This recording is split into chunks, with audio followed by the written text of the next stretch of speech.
Plus de 81 000 personnes incarcérées en février 2025 pour 62 000 places. Un doublement du nombre de personnes écrouées en 40 ans.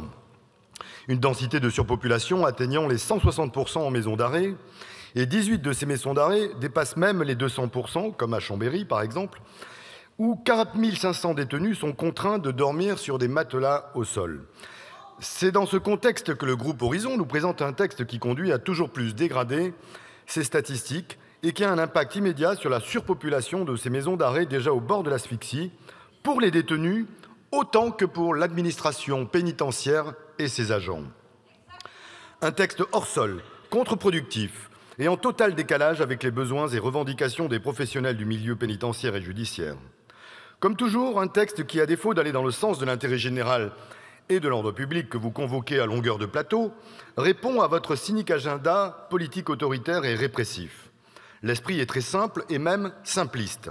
Incarcérer plus, pour des peines de plus en plus courtes, et prioritairement à tout aménagement de peine, de la démagogie pure, dont l'impact prétendu par les rédacteurs de ce texte est démenti par toute la littérature scientifique, et ce, au mépris des principes qui fondent notre droit pénal. La peine privative de liberté ne peut être retenue qu'en dernier recours.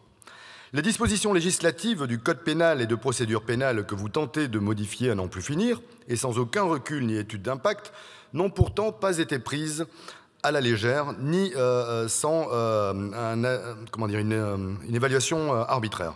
Tel est le fruit des recherches scientifiques et d'adaptation de la législation aux réalités de terrain. Et ne vous en déplaise, les constats sont sans appel. Les peines d'emprisonnement les plus courtes sont, en plus d'être inefficaces, vectrices de récidive et de désocialisation. Ce n'est pas une affirmation idéologique, mais un pur constat factuel. En effet, la prison est un univers qui est très défavorable à la réinsertion du fait du manque de moyens et de la faiblesse des dispositifs sociaux. L'emprisonnement augmente les risques de récidive parce qu'il accroît les facteurs de délinquance recensés. De plus, les difficultés d'insertion socio-professionnelle sont accrues par un séjour en prison. Perte d'emploi, accès à l'emploi plus difficile du fait d'un trou dans le CV, interruption des minima sociaux, perte de logement, un cocktail parfait pour favoriser la récidive contre laquelle vous prétendez pourtant lutter. Un rapport parlementaire de 2023 sur les alternatives à la détention et l'éventuelle création d'un mécanisme de régulation carcérale, présenté par Caroline Abadie et Elsa Fossillon, soulignait l'efficacité de l'alternative à la prison ferme et encourageait sa poursuite. En matière correctionnelle, les peines alternatives à l'emprisonnement permettent une prise en charge spécifique, plus finement adaptée au profil des personnes condamnées et des infractions commises, et sont souvent plus efficaces pour permettre leur réinsertion et prévenir la récidive. Il invitait explicitement à favoriser le recours à des peines véritablement alternatives et à l'emprisonnement, notamment celles qui sont les plus individualisées.